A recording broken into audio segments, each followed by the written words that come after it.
Hello everyone, and welcome to DelftStack. In today's video, I'm going to guide you through fixing the dreaded automatic repair loop on Windows 11, where your PC keeps restarting and trying to fix itself, but never actually loads. This process is straightforward, so let's jump right into it. First, we need to make sure you can actually get to the advanced repair tools. If your computer is just spinning endlessly, we need to force it into the recovery environment. If you are already at the blue screen that says automatic repair couldn't repair your PC, you are already there, so just hang tight for a second. If you are stuck on the spinning dots or the manufacturer logo, you need to hold down your physical power button for about 5 to 10 seconds to turn the computer off completely. Turn it back on, and as soon as you see the Windows logo or spinning dots, hold the power button down again to force it off. Do this exactly 3 times in a row. On the 4th time, turn it on and let it run.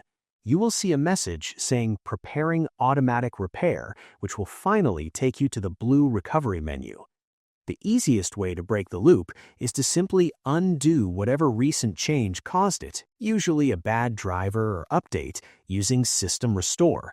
On the blue recovery screen, click on the button labeled Advanced Options. Next, select Troubleshoot, and then click on Advanced Options again.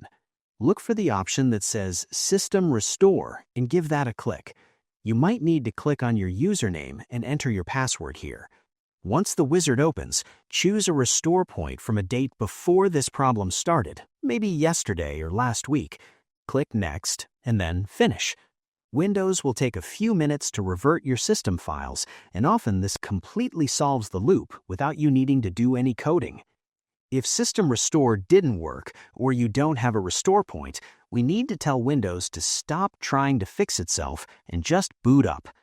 Go back to Troubleshoot and Advanced Options, but this time select Command Prompt. In the black window, we are going to run a command that disables the repair loop entirely. Type exactly bcdedit /set open curly brace default close curly brace recovery enabled no. Make sure you include the spaces and the curly brackets around default. Hit Enter on your keyboard, and you should see the operation completed successfully. Type Exit to close the window, and then click Continue to boot into Windows. This forces the computer to bypass the repair screen and go straight to your desktop. And that's it. Your PC should now break out of that endless cycle and let you back into Windows. I hope you found this guide helpful. If you did, please give this video a thumbs up, share it with your friends, and subscribe to the channel for more tutorials. Thanks for watching, and take care.